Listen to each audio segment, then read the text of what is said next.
নমস্কার বন্ধুরা, সুমনা কুকিংয়ে সবাইকে স্বাগত জানিয়ে আজকের রেসিপিটি শুরু করছি।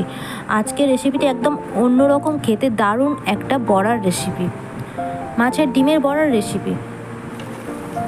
তো গরম ভাতের সঙ্গে এই মাছের ডিমের বড়াটা একেবারে জাস্ট অসাধারণ লাগবে।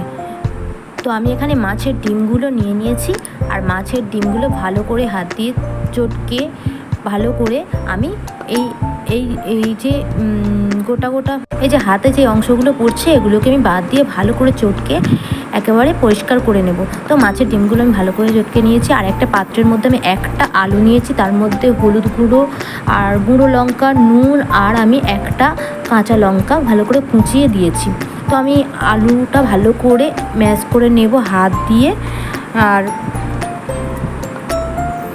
আর এই মাছের ডিমগুলো যেগুলো ছিল সেগুলো একসঙ্গে ভালো করে হাত দিয়ে মিশিয়ে নেব। তো দেখতেই পাচ্ছেন আমার পুরো ডিম আলু একসঙ্গে মেশানো হয়ে গেছে। এবার আমি একটা কড়াই নেব, তার মধ্যে আমি সর্ষের তেল দেব, আর এখানে দিয়ে দেব গোটা গোটা শুকনো লঙ্কা।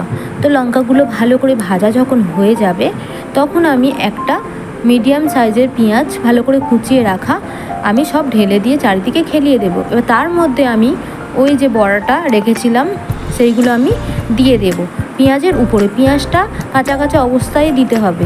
তো আমি এবারে এক পিঠ হয়ে গেছে, আমি আর এক পিঠ উল্টে দেব, প্রত্যেকটি বড়া উল্টে দেব।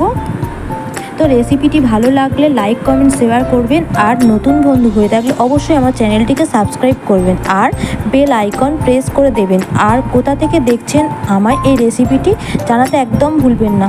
বেশ ভালো লাগে আপনাদের নতুন নতুন কমেন্টগুলো পড়তে আমার। তো বড়াগুলো আমার মোটামুটি হয়ে এসছে।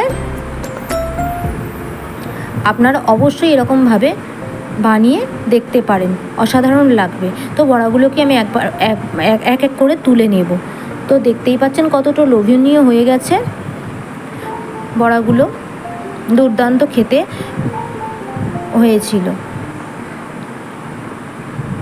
তো একেবারে বড়াগুলো রেডি। এবার আমি এই গরম ভাতের সঙ্গে সার্ভ করে দেব, আর অন্য কিচ্ছু লাগবে না এরকম একটা বড়ার রেসিপি থাকলে। তো ভিডিওটি ভালো লাগলে লাইক, কমেন্ট, শেয়ার অবশ্যই করবেন।